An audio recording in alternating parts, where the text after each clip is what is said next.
The Leper Scholar versus Israel in Isaiah 53, exaltation. The belief that Isaiah 53 describes the Jewish people as the man Israel, that is often attributed to Rashi, is now the prevalent teaching on the subject. Jews for Judaism is one of the most followed on the internet in its analysis of Isaiah 53, being the people Israel. The following is from Jews for Judaism, Isaiah 53, verse by verse. There's been no change to anything. This is directly from their internet site, which they allow you to download. They authorize the use of this material. If you're not authorized, if someone doesn't say share this or download this, take this, in some manner authorizing you to take it, you are not to take information from people's websites. But having this authority to take it, the only thing I have to worry about is slander and perjury, and that is not something I would do. I'm a lawyer, very familiar with these things. And this is in quotes. 52:13. Behold, my servant shall succeed. He will be exalted and become high and exceedingly lofty. The success and exaltation of God's servant is an event that the prophet sees as futuristic. This is Jews for Judaism, and that particular verse 12 is different than the one that's used in the Jewish Publication Society's 1985 edition of the translation of Hebrew to English of the Hebrew Bible. I'm not sure where it comes from. Continuing on with this writing, the immediate context, chapter 52, verses 7 through 12, tells us that this is part of the blessing that Israel will experience at the time of her restoration.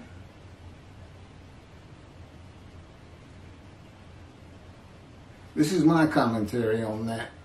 In Isaiah 52, verses 13 through 15, a multiple verse quotation, starting at 13, ending at 15, the verses are combined.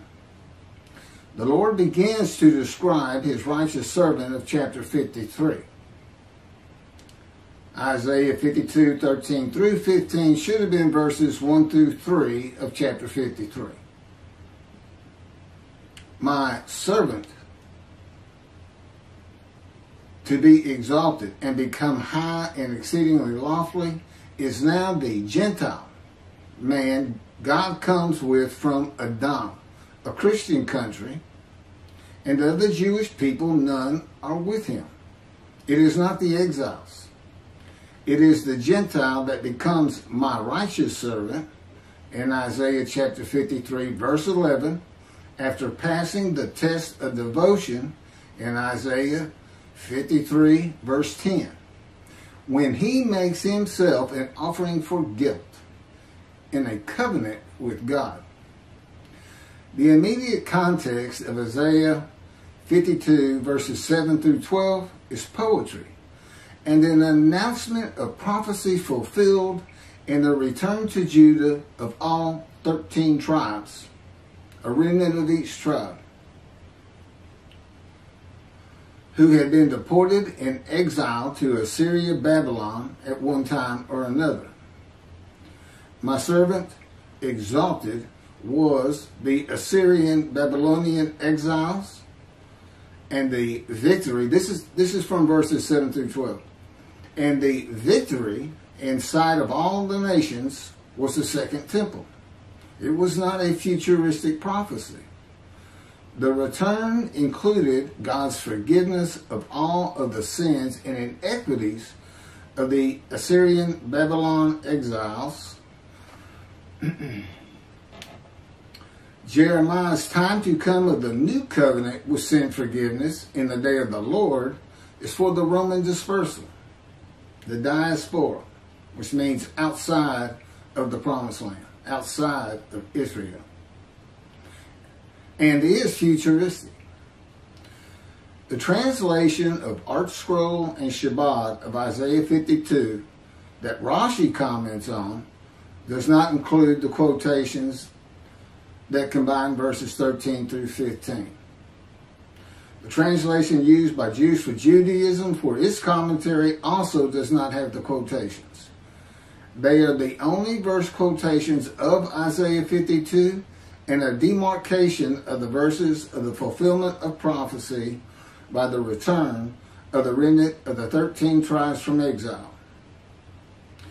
They are the beginning, verses 13 through 15,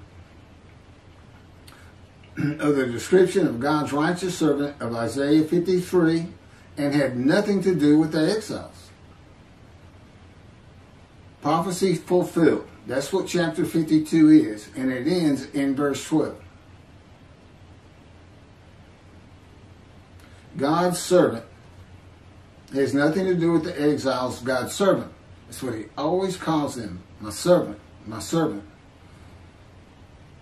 And after chapter 53, he doesn't start calling them my righteous servant. That hasn't changed. After Isaiah 53, it's the only time he ever uses the term. God's righteous servant is a Gentile in the beginning. The translation of the Jewish Publication Society has the quotations. This is their rendition. Indeed, my servant shall prosper, be exalted, and raised to great heights. Verse 14, just as the many were appalled at him, so marred was his appearance, unlike that of man, his form beyond human semblance. Verse 15, just so he shall startle many nations. Kings shall be silenced because of him, for they shall see what has not been told them, shall behold what they never have heard. My servant is now the Gentile and not the exiles who becomes my righteous servant in Isaiah 53:11 after passing the test of a devotion in Isaiah 53:10 when he makes himself an offering for guilt in a covenant with God.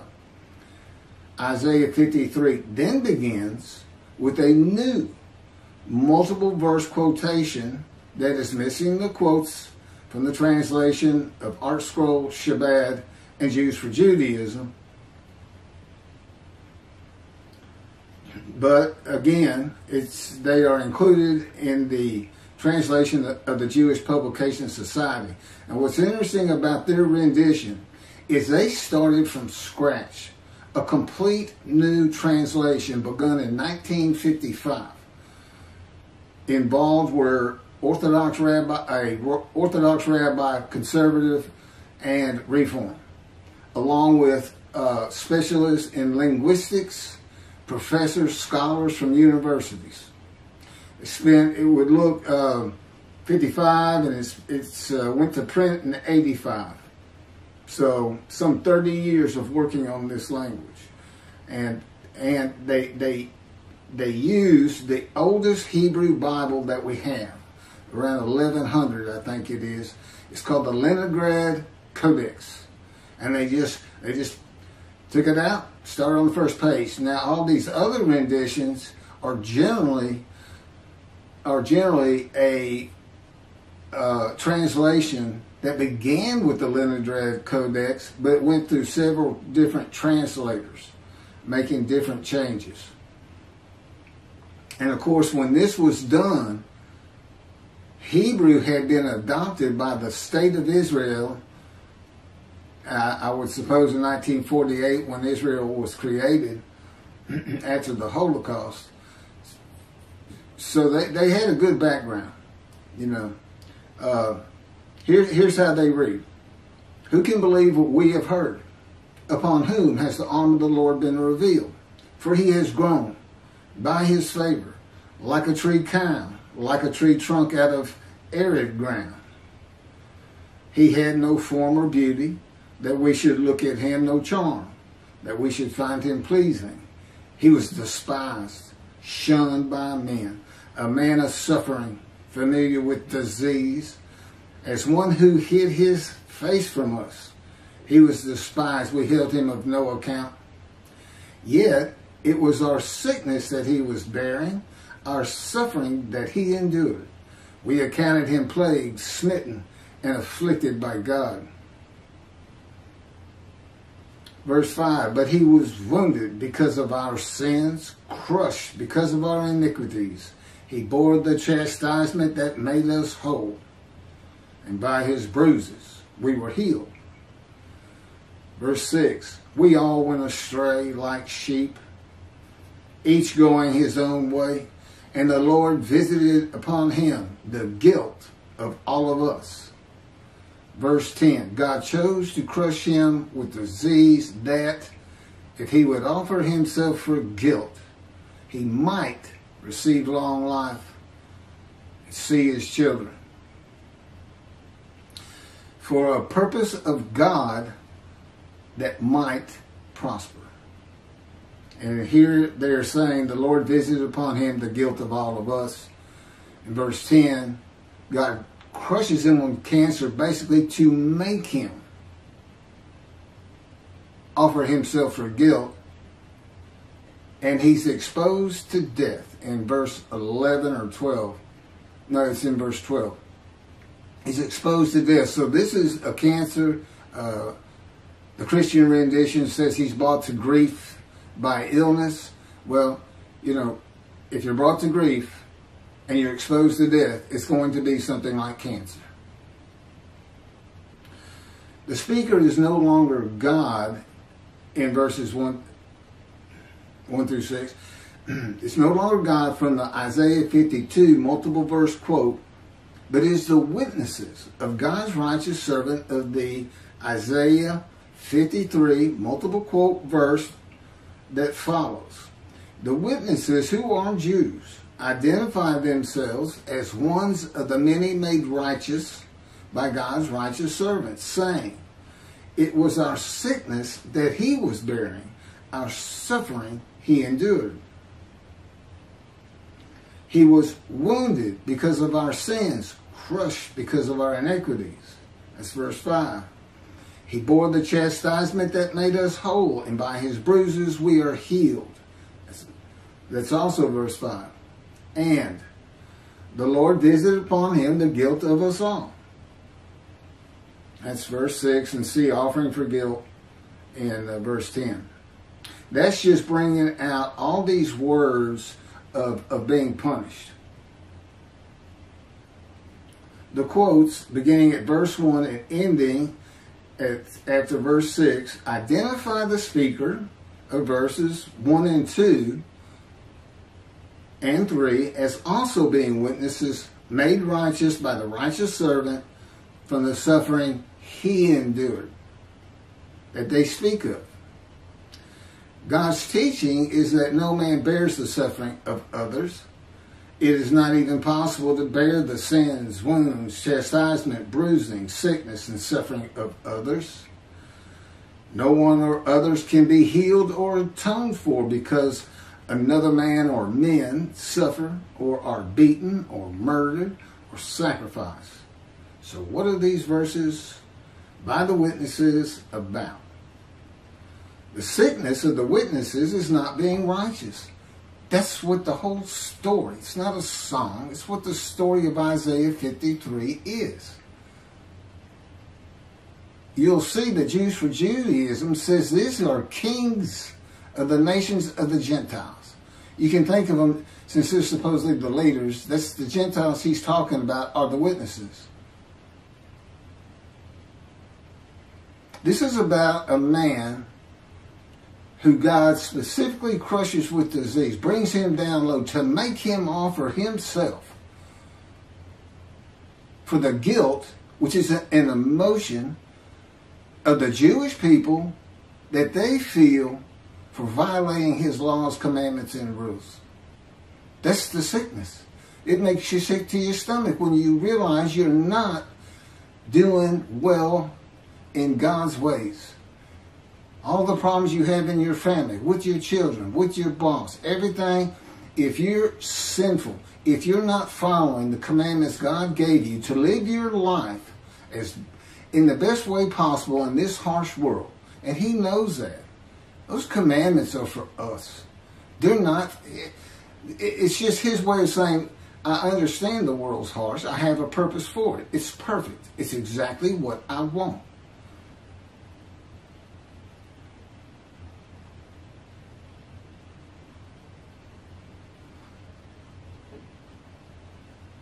So it's God's righteous servant. It's the servant, the Gentile, who suffers by this chastisement, punishment, bruising, crushing, maltreatment, laid on him by the words and power of God.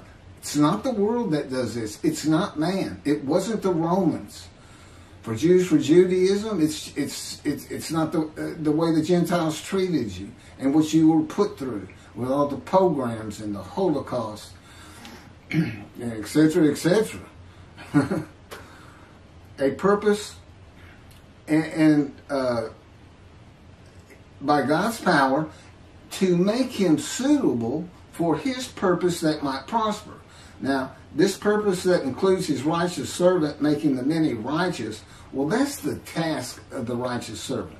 That's not what God's purpose is, to make everybody righteous. No, he's trying to draw people to his prophet, to know who he is by his teachings, that God is with him as he was with Moses. Because as people come to believe who the Moshiach is, who is the man described in Isaiah 53 from chapter 11, verses 1 and 2, that the Spirit of God alights upon, according to the sages and rabbis and the Talmud, until, of course, Rashi, much later than the Talmud. And today it's outreach Judaism and Jews for Judaism that I see prevalent. I don't know that all rabbis aren't like Maimonides, Rambam, who said, Rashi's wrong. He's just flat wrong. It's too inconsistent. It doesn't fit. And Rashi, as I point out in another video, and I believe it gets pointed out in this video, is apparently known for inconsistencies. I really can't comment on that, other than I have one inconsistency that I'm talking about. But we find out what that purpose is in Malachi 3. That's the last chapter, the last time God speaks to a prophet. They say, and God stopped talking to his prophets, the Bible closes. And that's Malachi 3, and that's the day of his prophetic announcement of a day of the Lord. Now, day of the Lord, it shows up in about 7 different other books.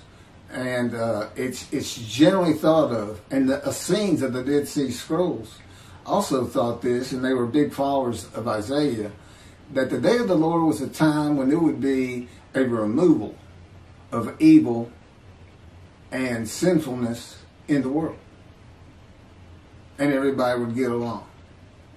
The Essenes, who again wrote the Dead Sea Scrolls, they believed it was right upon them. And their founder, his very name, is the teacher of righteousness. That's Isaiah 53. That's what they say about Jesus. He's the teacher of righteousness. Makes the many righteous by his knowledge, not by his death. That's not what 53 says. But in Malachi 3, God again addresses the day of the Lord. They're all kind of different. There's some renditions or some chapters that the day of the Lord is only as to Christianity, Adam and Asa, or it's against the nations, or it's against the nations, all Gentiles, and Israel.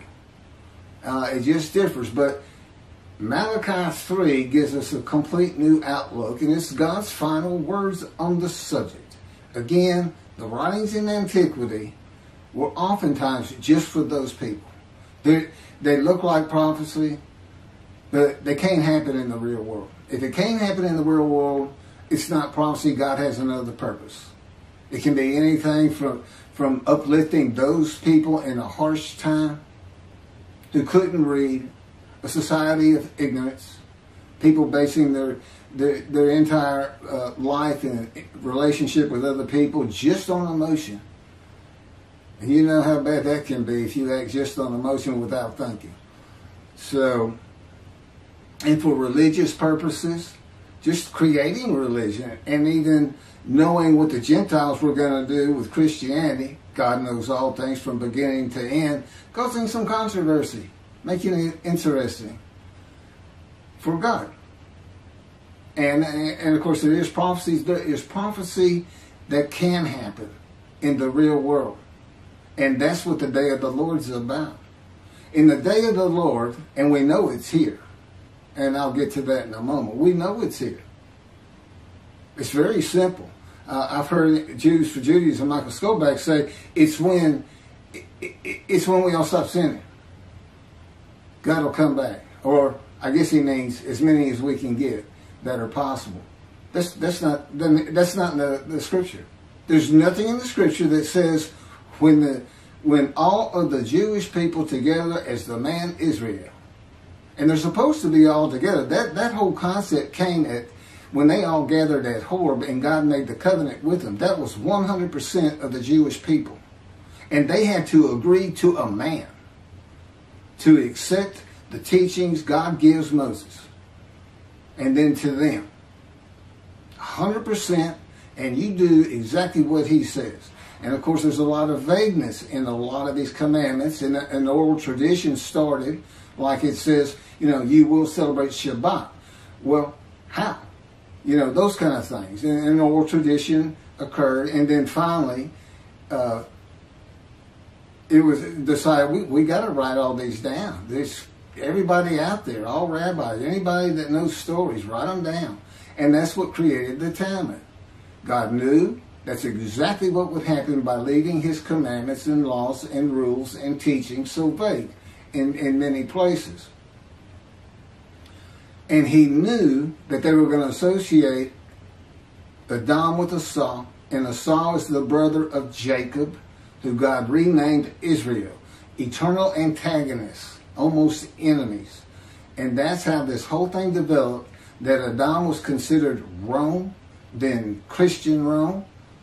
Rome fell, and today it's Christianity, a reference to Adam Esau.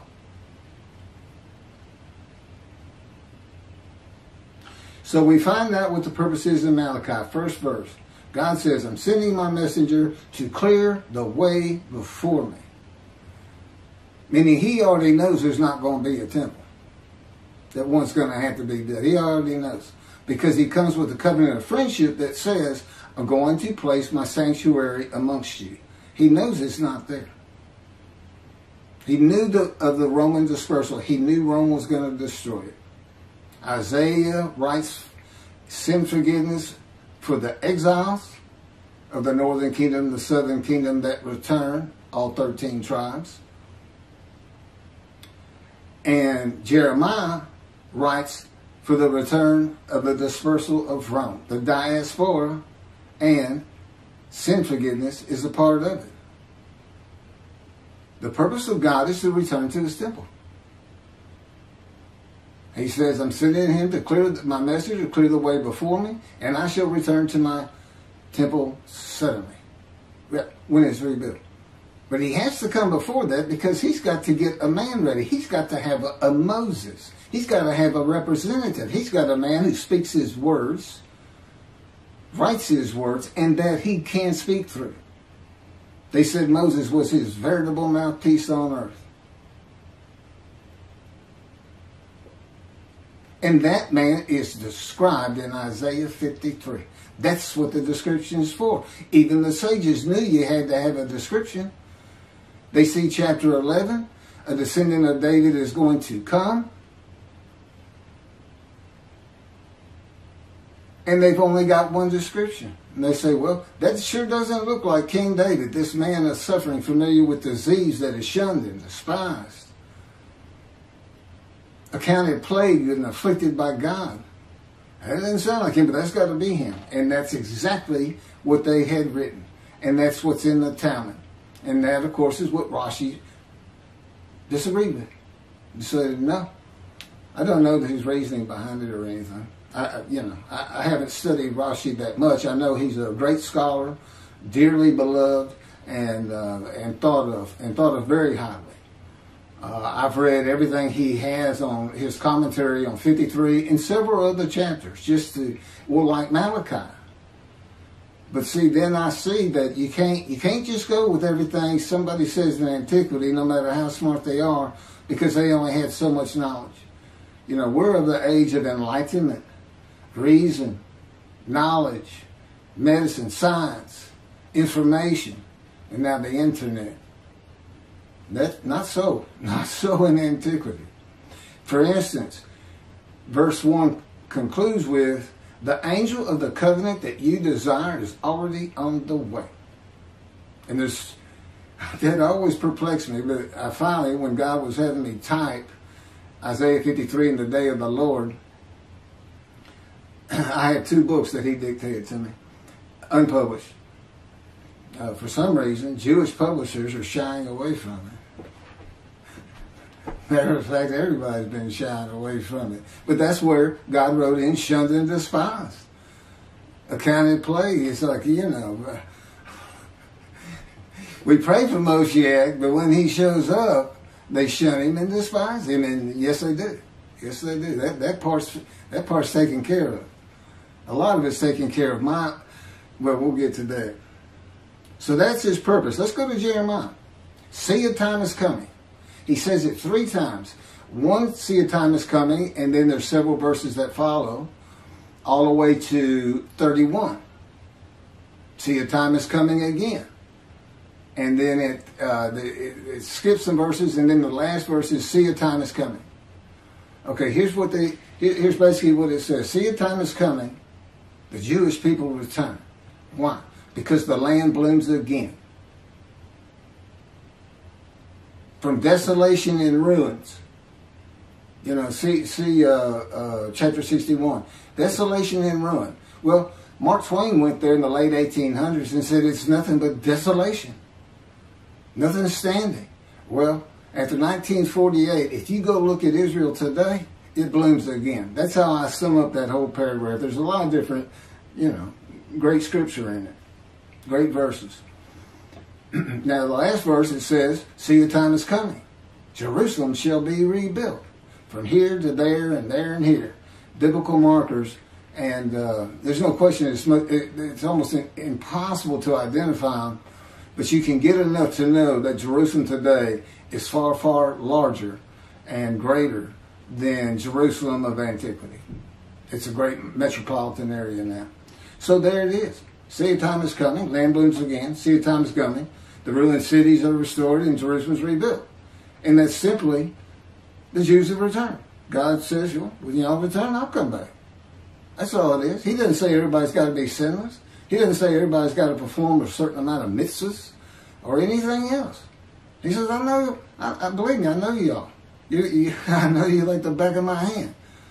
I know there's always going to be sinners among you. I know he tells us in Malachi that many of you will never heed me.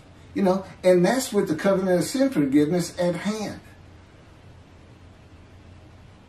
And he's saying, I know. But when I made the announcement that I was going to forgive your sins and that would cause Torah written on your heart and everyone would heed me, that's what you would expect. But we know better. The reality is no. And that's why he makes a scroll of remembrance for this day of the Lord. It's to put in there those who heed, revere, and esteem his name. The word heed's not in Malachi, but esteeming his and revering his name includes heeding. How is Torah written on your heart? A metaphor? Okay, now moving into the verses of chapter 53 of Jews for Judaism that I want to address. They are verses 4, 5, and 10. This is the commentary for Jews for Judaism, in quotes. It's called Jews for Judaism, Isaiah 53, verse by verse. Verse 4.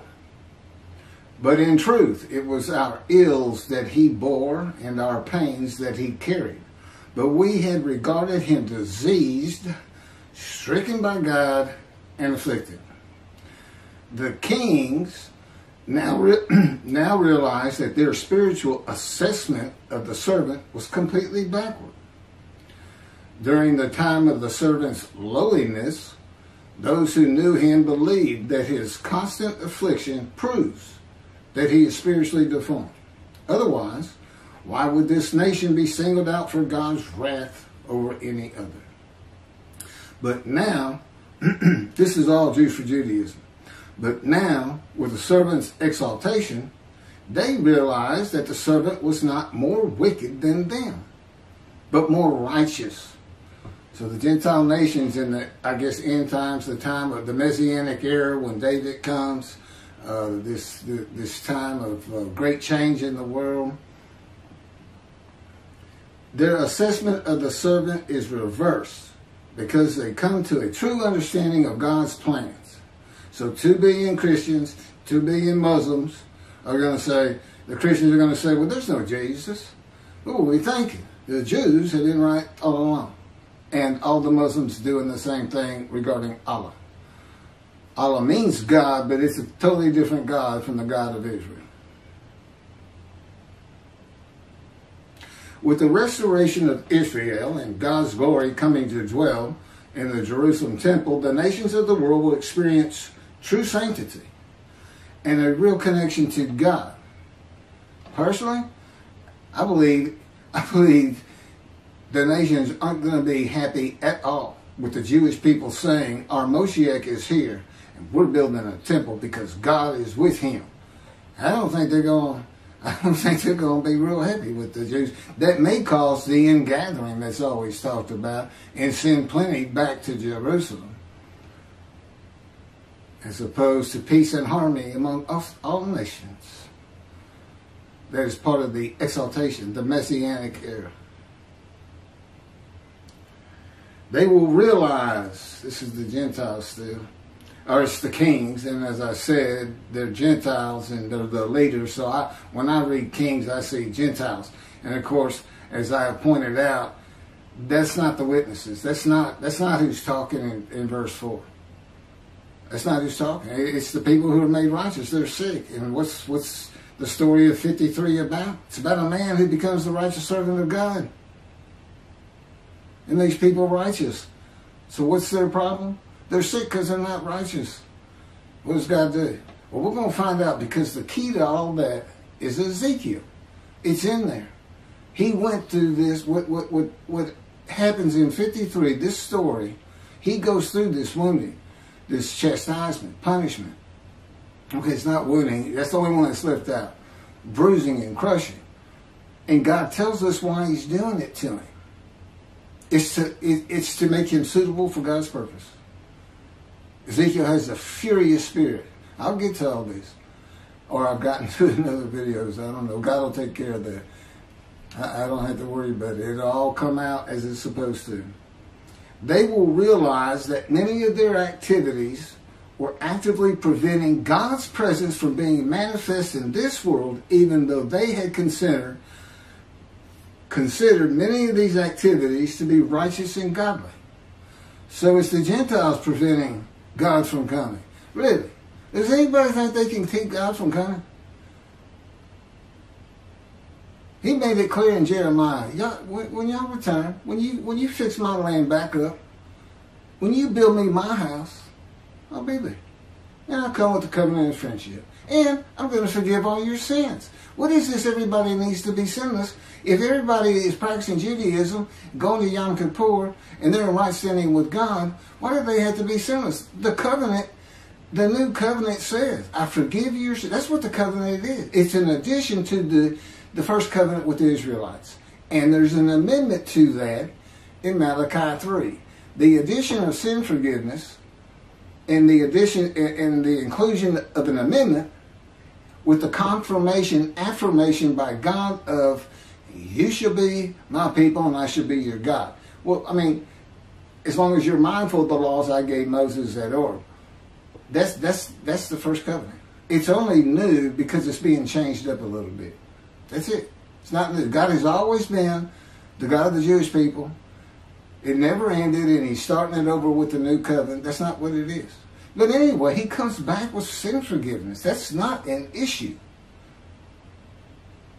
You return, I'll come back. I'll bring some covenant friendship, and I'm going to, what ends up happening is all the remaining prophecies of the Hebrew Bible are fulfilled. And they're fulfilled with one man, God's righteous servant. Because he has the abilities and capabilities of those who are coming, those who have been prophesied to come, that don't have a description. You got 4 men coming, and only one description, the description of the righteous servant. Elijah's coming. He sends him in Malachi 3. That's Elijah. He shows up in verse 23. But he's the messenger. He's the man who has to recounsel son to the father, father to the son. Today, that's family members one to the other. And how does he do it? Well, the verse before that is, be mindful of the teachings I gave Moses, of all my laws and rules for Israel. Is that so Elijah's purpose is the same as the righteous servant. Make them righteous. Bring them back to Judaism. Well, that's what the righteous servant has to do. That's how he's going to make them righteous. And he's going to convince them because, one, they're sin-free. It says make them any righteous. Well, they're sin-free, but they have to know. It has to be announced. How do you announce a covenant? Well, how'd you get the first covenant, Jewish people? Moses. God talked to a man, and he gave it to you. And as one man Israel, you accepted it.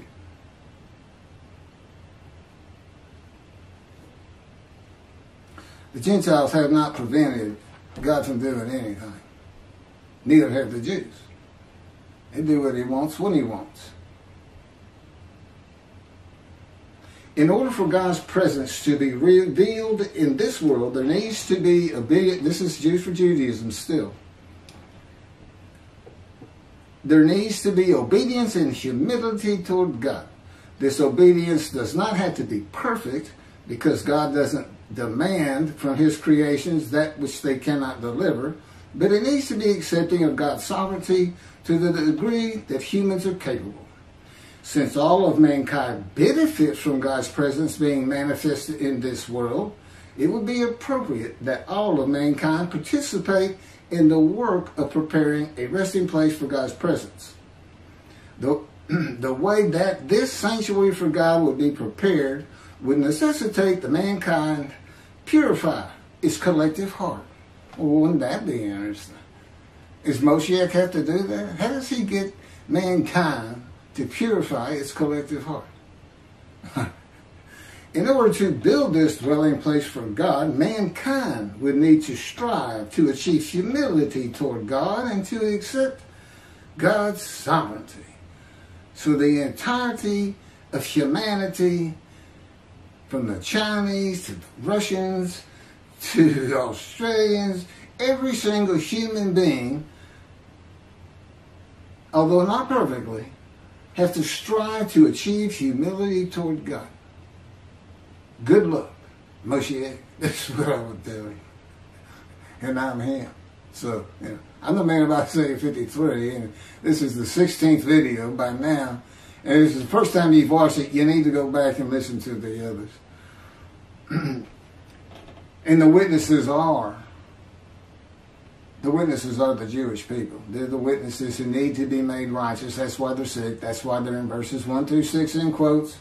That's what this story is about. Now, what are all these words for? What's all this punishment and everything else? Well, we won't find that in Ezekiel. It makes it real clear. So, purifying the hearts of the world. Okay.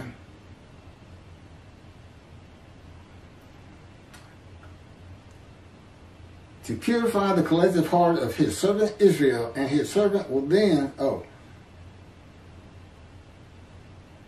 this task is placed on the Jewish people. Instead of purifying the collective heart of all mankind, God chose to purify the collective heart of his servant Israel, and his servant will then shine the truth toward the rest of mankind. Good luck with that. Okay, I have had that a little bit off, but these are his words. The nations will walk by that light and partake of the goodness of God. Isaiah chapter 60, verse 3. And the way that God chose to purify the heart of his servant is through suffering. Isaiah 48, verse 10. With the exaltation of the servant, the nations will realize that it was through the servant that God was accomplishing his purpose in the world for the benefit of all mankind. The suffering that the servant bore should have been borne by all mankind. And if anything, as though the rest of mankind never suffered.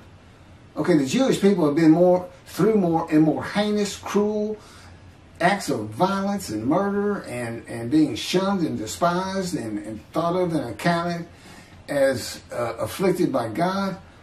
But you're not alone in this world of harshness, Mr. Michael Skoback, Jews for Jews. You're not alone in this. There's been many a nation that no longer exists today. If anything, you've been the lucky one. You've been the one God made sure stayed here. There's another way to look at it, isn't there? The nation should have carried the brunt of the suffering, not us, as he would say, but it was their weaknesses that was more directly standing in the way of God's purpose for the world. So again, it's the Gentile sinning that has kept God from coming back to the Jewish people and placing a sanctuary amongst them. That's what did it. Well, let's just pass the blame while we're at it too, Mr. Skoback. Let's pass the blame.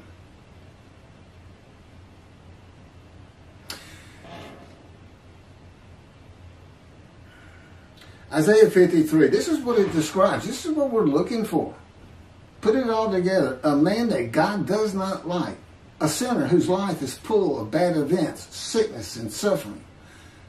God's righteous servant will have had persistent hardships and troubles, severely injured, and have been grievously affected, especially by disease, none of which at all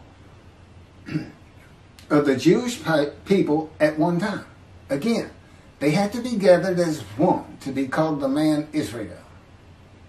And all of these things would have to apply to all of them at one time. It's never happened. Any more than at one time they had been plagued with disease by God that they would offer themselves for guilt. It's never happened. And quite frankly, it can't happen. You can't gather every Jew today. You think you can get, well, if you think you can convince all of humanity to say the Jew has been right about God all along, then I suppose you think you can gather all the Jews of the world and collectively offer yourselves for guilt. But let me tell you what you go through. It's what Ezekiel went through, and he got pinned to the ground, tied with the cords of God's power with his hands behind his back, laying on one side for 360 days, facing Jerusalem. And then he got to flip for the sins of the house of Israel. Their punishment that you will bear, he tells him. And then he gets to flip over for 40 years on the right side for the punishment of the house of Israel. The punishment is clearly for their sins. It's what they're in exile for. So it's not vicarious suffering. He's just saying you're going to suffer like they did to the extent I can get it from you. Because it's going to change you, Ezekiel, is what he would have told him.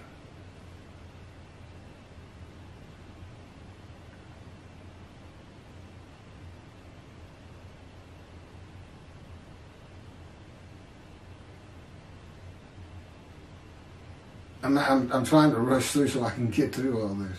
I'm trying to pass a few things up. Who are these kings? King is the title given to a male monarch. This is my commentary to what I just read.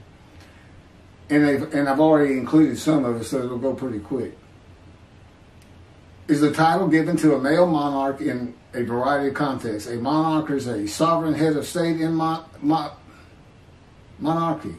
A monarchy is a form of government which a natural person is head of state until death or abdication. The witnesses of the many made righteous by God's righteous servant, not kings who are silenced or startled in chapters 52, 13 through 15. Jews for Judaism does not address the part of the verse that says, but we had regarded him diseased. Again, it has to be all Jews at one time.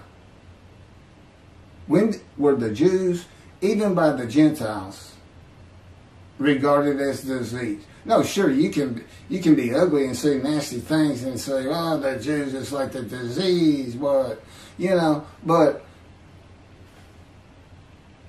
they haven't been. This is not perceptions. This is not how people think about you. This is a description of a real man, God's representative, his prophet like Moses, that he prophesied in Deuteronomy. And we think the Orthodox knows about him. Now, why is it so difficult? Why does everybody got to be sinless? Is it because you're religious? I think so. Well, God chose an atheist, a Gentile. The arid land in verse 2, that's Christianity. He comes from Edom. He comes from a Christian land. And of the Jews, no people are with him. It's so easy to figure out. See, a time is coming, the land blooms again. See, a time is coming, Jerusalem's rebuilt. Then I will make a covenant with you. Okay, covenant's here. How do we know? Well, you got to have a spokesperson, don't you? God does. You got to have a prophet like Moses. Oh, yeah, Deuteronomy's going to send a guy back. Wonder what he looks like. How do we identify him? Because I'm not going to believe anybody if I don't have a description. Hey, wait a minute. Here's the description. This is what the sages said. It said Moshiach, the anointed one from chapter 11, will be described here. That's how we find him. Well, he's here. He's got to be here. The new covenant's here.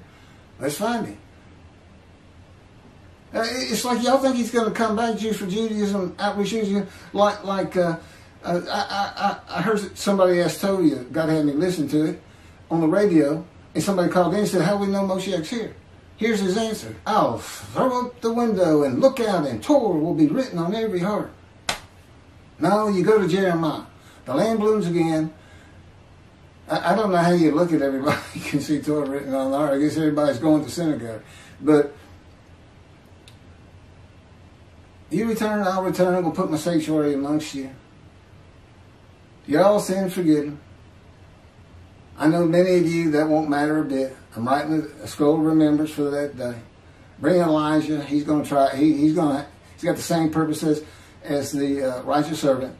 So already, who is he? Well, we got this is what's unfulfilled. 4 men to come, 2 prophecies to covenants to come. David, at his arrival, God makes the grant of his friendship covenant. So that's with David. He needs to announce that. And Elijah is the messenger. What's he a messenger of? New covenant. Who's the only man taken to heaven? Elijah, specifically in the Hebrew Bible. And God sends him back. You got to ask yourself, why? Because he can talk to the angel. All right? Give me the covenant. Okay, I'm going to go announce it now. Where's the description of him? He's got the same purpose as the purpose of the man in Isaiah 53. If it describes anybody, it's just going to describe Elijah by purpose far greater than it's going to describe Jesus Christ. Doesn't fit a single verse except the last one, the one that says he's a sinner. There's so many lies by him in that book, New Testament. I've got a video on it. Doubt me? Go look at it. Go look at what the verses really say. Go look at what happens when Jesus says, all the prophets say of me, I'll ride this ass into Jerusalem, and the Gentiles will spit on me, mock me, scourge me, kill me, and I shall rise on the 3rd day. All the prophets, huh? Well, I got 20. In your Old Testament, the Hebrew Bible, not one says that. No one ever says that anywhere, even in biblical scripture, supposedly, that wasn't canonized. But there is one, Zechariah. I believe it's chapter 9, verses 9 and 10. It's definitely verses 9 and 10. The Messiah will ride an ass into Jerusalem, which just means he's humble. I'm going to go to Jerusalem, and I'm not riding an ass in to fulfill this verse, but I will be humble. God's making sure of that. As part of this process of being made suitable, where all those big, heinous words are listed, punished and chastisement, treatment, taken from society, cut off from the land of the living is what it says. Well, so was Ezekiel. But I'm going to get to Ezekiel. Who are these kings?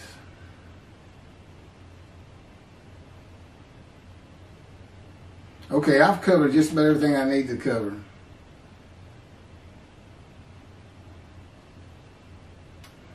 So I'm going to go to Isaiah 53:10. And that's the one verse. I mean, there's still something to be fulfilled. I mean, you still have to, I'm covering all the descriptive things. That's what the book of my life is about. It's called The Life of the Righteous Servant. God, of Isaiah 53. God dictated it to me. He's been with me from the womb. Unlike Jeremiah, who God was with from the womb, he became a godly priestly man. And that's what you would expect, devoted to God.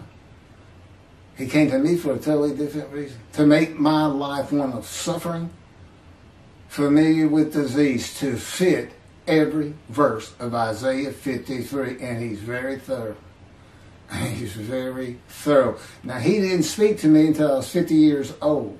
7 years after they removed a tumor from my colon that should have killed me, that metastasized and spread into lung cancer. And I was given no more than a month and a half to live. I mean, that's how they made it sound. I said, well, what does all that mean? They're showing me pictures of my lungs with all these white spots, telling me that's cancer. And this is post-chemo for colon cancer, which never returned. And they said, it's too advanced to treat. I said, what's all that mean? And they said, you're going to die and you're going to die soon. I mean, with that kind of stage 4 diagnosis, rarely does anybody make a year. And I never saw a doctor again from that day. And I haven't to this day. And that day was when the planes hit New York 20 years ago. Now, that's my proof that I offered myself for guilt. I'm supposed to be dead 20 years. I've been exposed to death 4 times. I've been shot through the abdomen.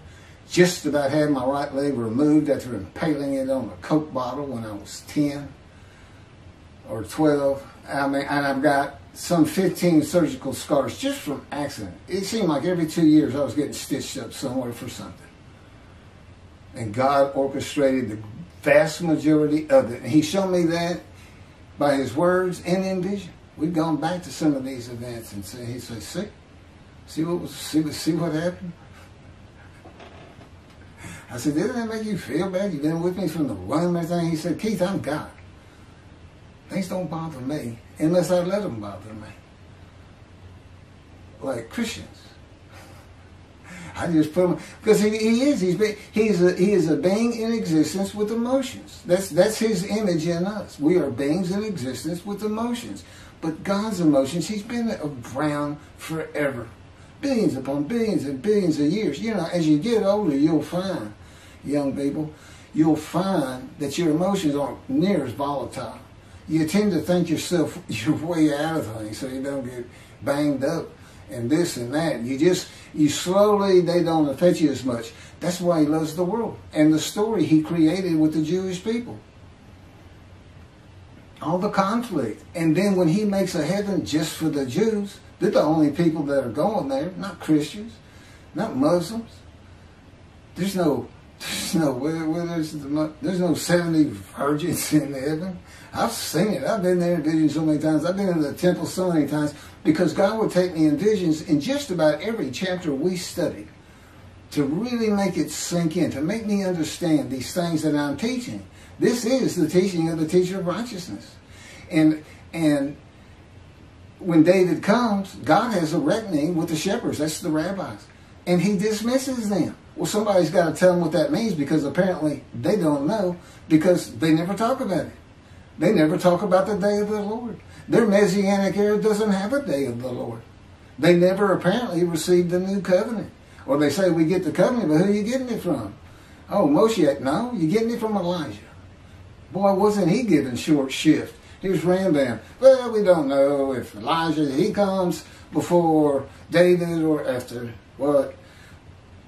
We shall study Torah and not worry of such things. It's too confusing from the prophets. Well, no, it's not. It's real easy.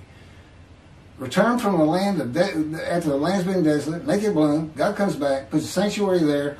That prevents you from ever being dispersed, defeated, dispersed again. That's what the Siva time is coming. Jerusalem's rebuilt. It ends with, you shall never be overthrown. defeated, dispersed. I don't remember the exact words. That's what it says.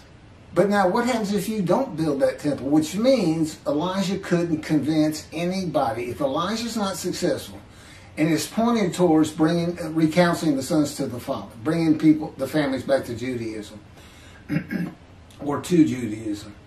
Okay, but what it's really about is he's got to be known. He's got to be recognized. He's got to be held up high, or he's never going to have the clout, the people behind him to get that temple built, which will probably occur because Israel gets attacked again, like the 6-day war. God says if he's not successful when I come, I'm coming with utter destruction to the land. And he does not mean he's going to do it like Sodom and Gomorrah in his power. He means his creation is going to do it. The Middle East is going to destroy the Jewish people and that land someday. And it's not necessarily, and I don't think it is, in the day of the Lord. But it's going to happen if this thing doesn't take off. This is the day of the Lord. Think about that carefully. He has returned to this earth. He has chosen a man. He has described that man. He expects these Jews to listen to him. Although he already notes in Malachi, I know many won't. I know many won't. You have 7 million Israeli Jews. Now that should ring a bell when you read something that says God comes with utter destruction. Would it have been different? He said, when I come, I'm going to raise up armies. It's the same kind of statement. And what happened when he raised up Assyria? When he raised up Babylon? When he raised up Rome? What happened? You think they were expecting it? And did he really raise them up? No. He just looked up and said, well, there's Rome, they're coming. They're going to make it here. That's going to be ugly. There's Greece, yeah, they'll be coming. There's Persia. Maybe I can use them. And he writes it as though he's doing it. Why? To put fear in his people. To try to make them stop sinning. To come to Judaism. That's God's way. And if you don't, I'm going to punish you. He never leaves you. That's made clear. There's one psalm where he says, it doesn't matter if every single one of you, the man Israel, turns their back on me, I'm not leaving you. I'm going to punish you, but I'm not leaving you. But anyway, I don't know. I don't remember which one it was. That's just kind of a summation of it. I remember reading it.